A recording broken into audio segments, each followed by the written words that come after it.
Ongoing military campaigns between Israel and Iran on Monday did not spare journalists as the Islamic Republic of Iran Broadcasting IRIB building in Tehran was hit by Israeli missile, with the Israel Defense Forces IDF saying that the media was one of the Israeli military targets to block the military communications of Iran armed forces, which the Iran armed forces immediately retaliated with ballistic missiles fired into Israel, and IDF in a statement issued late hours on Monday confirmed that millions of Israeli residents are currently running into bomb shelters with air raid sirens sounding across several places in Israel. A video currently trending on social media showed the TV host, Sahar Amami, fleeing the studio when the station was hit by a missile during a live broadcast. Although there are reports from Iran that the state media resumed normal operations minutes after the attack, but there are unconfirmed reports that some journalists were killed in the attack as part of the building was completely on fire.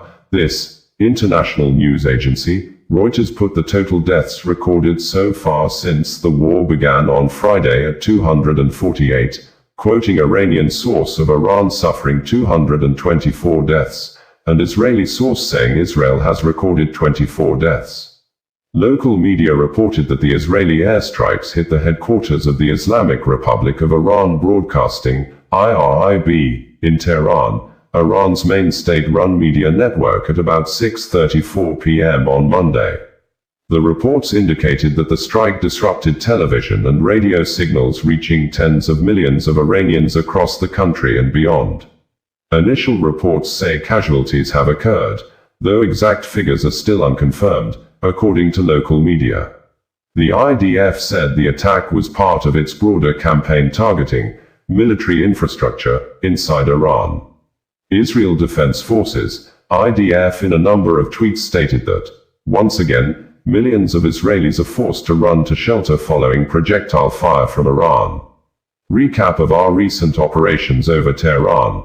Strike on two F-14 fighter jets that were located at an airport in Tehran. These jets were intended to intercept Israeli aircraft. Thwarted a UAV launch attempt toward Israel.